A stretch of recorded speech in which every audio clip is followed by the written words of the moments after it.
대출 이자 부담이 너무 크니 단 0. 몇 %라도 깎고 싶은 분들 많죠.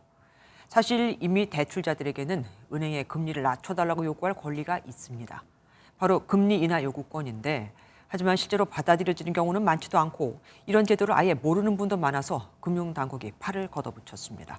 1년에 2번 정도 신용도가 오르면 확인해보라고 은행이 알려주게 하는 겁니다. 이현재 기자가 보도합니다. 금리 인하 요구권은 대출 차주가 승진하거나 연봉 인상 등으로 신용 상태가 개선됐을 때 금융회사에 대출 금리를 낮춰달라고 요구할 수 있는 권리입니다. 소비자 권익 향상 차원에서 2019년 법제화돼 신청 건수는 매년 늘고 있지만 실제 수용률은 오히려 낮아지고 있습니다. 가파르게 치솟은 금리에 비해 인하 폭이 매우 낮은 점도 아쉽습니다. 저도 최근 신용 등급이 올라서 이론적으로는 금리 인하를 요구할 수 있습니다. 제가 은행 앱으로 한번 직접 신청해 보겠습니다.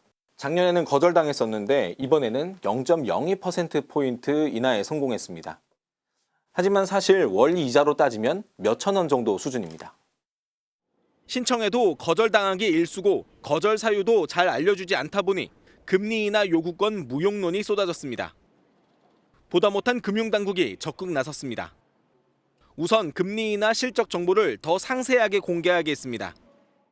지금은 가계대출과 기업대출 전체의 수용률과 이자 감면 총액만 공시하고 있지만 앞으로는 대출 항목별로 구분하고 비대면 신청률과 평균 인하폭도 공개해야 합니다.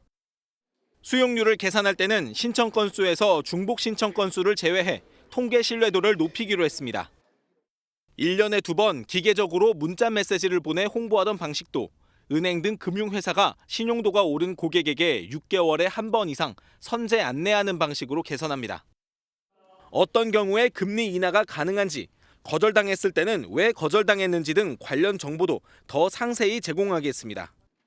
MB 뉴스 이현재입니다. 안녕하세요. 김주하입니다. 공정하고 신속한 MBN 뉴스, 유튜브를 통해서도 만나보실 수 있습니다. 특히 더 많은 뉴스와 라이브를 보고 싶으시다면 오른쪽을 눌러서 구독하시면 됩니다. 어렵지 않죠? 빠르고 정확한 뉴스로 계속 찾아뵙겠습니다. MBN 뉴스를 시청해주신 여러분 고맙습니다.